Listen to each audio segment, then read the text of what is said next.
अब तक की खास खबर देखते रहिए माय यूट्यूब चैनल जैसा न्यूज़ पर। आइए, खास खबर है उपराष्ट्रपति जगदीप धनखड़ के द्वारा इस्तीफा क्यों दिया, उसके बारे में अशोक गहलोत क्या कहते हैं, आइए उनसे जानते हैं। राष्ट्रपति जी ने अचानक इस्तीफा दिया, वो भी संसद जब शुरू होने वाली है उस वक्त दे दिया। देखिए, ये घटना पूरे देश को चौंकाने वाली है, इसमें कोई दो राय नहीं। क्योंकि आज़ादी के बाद में उपराष्ट्रपति के पद से कोई इस्तीफा नहीं हुआ आज तक, पहली बार हुआ है। और जो कारण बताया गया कि स्वास्थ्य कारणों से मैं दे रहा हूँ, उसमें आम लोगों को भी और किसी को भी सच्चाई नहीं लग रही है, सच्चाई नहीं लग रही है। घटना इस प्रकार मोड़ ले रही है। एक तरफ तो प्रधानमंत्री जी जा रहे हैं, मोदी जी विदेशों में जा रहे हैं, कल परसों दौरे में, आज कल में जा रहे हैं। अचानक उपराष्ट्रपति का इस्तीफा होता है तो देश दुनिया में चर्चा बन गई।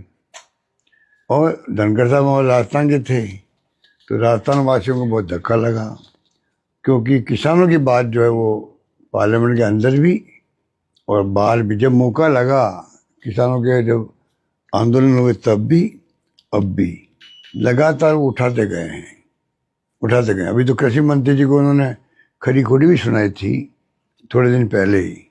और 10 जुलाई को अभी उन्होंने कहा कि मैं 2027 तक रिटायर होऊंगा। मैंने कहा था जोधपुर के अंदर 10 दिन पहले कि भाई चेयरमैन राज्यसभा और लोकसभा स्पीकर दोनों राजस्थान से हैं और दोनों दबाव में काम कर रहे हैं। मैंने कहा था दोनों दबाव में काम कर रहे हैं। मेरी जोधपुर की आप देखेंगे स्पीच तो उसमें आपको मिलेगा। मैंने कहा था उस वक्त, मुझे लग रहा था, पता नहीं क्यों लग रहा था कि दोनों दबाव में काम कर रहे हैं, और वो सच्चाई सामने आ गई। अब दबाव में काम करने वाला व्यक्ति इस प्रकार से चौंकाने वाला इस्तीफा दे सकता है, मेरा मानना है। अब असली बात क्या हुई है वो तो आरएसएस जाने या बीजेपी वाले जाने, ये किसी को नहीं मालूम है। आरएसएस को मालूम होगा, प्रधानमंत्री को मालूम होगा, मेरे ख्याल से ज़्यादा तो मैं कह सकता हूँ 2 को मालूम होगा कि किन कारणों से इस्तीफे हुए हैं। क्या बीजेपी में सब कुछ ठीक नहीं चल रहा? क्योंकि कल बीएससी की बैठक थी, जेपी नड्डा भाग नहीं लिया, उपराष्ट्रपति जी ने भी वहां पर बुलाया था उन लोगों को, आइए बात करिए, तो मंत्री, केंद्रीय मंत्री ही उनको तवज्जो नहीं दे रहे थे। नाराज पता नहीं क्या हुआ है। चौंकाने वाली घटना की, दिन भर हाउस चला है, उन्होंने भाग लिया है।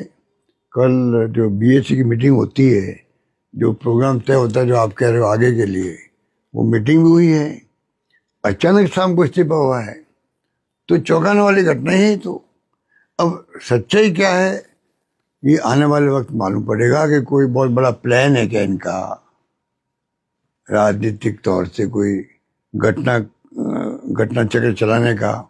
ये तमाम बातें अभी तो बाहर आई नहीं है, पर दबाव में रहे दोनों, ये मैं नोट कर रहा था और मैंने कहा था। हालांकि उसका खंडन किया उपराष्ट्रपति जी ने, और क्योंकि मेरे तो उनके परिवार से 50 साल के संबंध हैं। 50 साल किसे कहते हैं, वो खुद ही कहते थे बार, अभी भी कहा। तो हम सबको बहुत दुख हुआ कि उनका इस्तीफा हो गया। अब भी मैं समझता हूँ, जैसे कांग्रेस ने कहा है कि प्रधानमंत्री जी को प्रयास करना चाहिए, क्या संभव है क्या कि वापस वो इस्तीफा ले ले। ये जयराम रमेश, जो हमारे मिस्टर जयराम रमेश, जो हमारे वो हैं मीडिया के महामंत्री एआईसीसी, उन्होंने भी ये कहा है कि प्रधानमंत्री को चाहिए कि एक प्रयास करे कि वापस इस्तीफा ले ले। सर, आपने जोधपुर में कहा था कि कुछ लोकसभा स्पीकर दबाव वगैरह में काम करें, कुछ और इस्तीफे भी हो सकते हैं आने वाले दिनों में, नाराजगी लोगों में मुझे नहीं सामने आ मालूम। सकती है। मैं तो एक, मेरा जो फीलिंग था, गट फीलिंग था कि दोनों के लिए मैंने कहा था, स्पीकर लोकसभा और चेयरमैन राज्यसभा, ये बात है। ठीक है।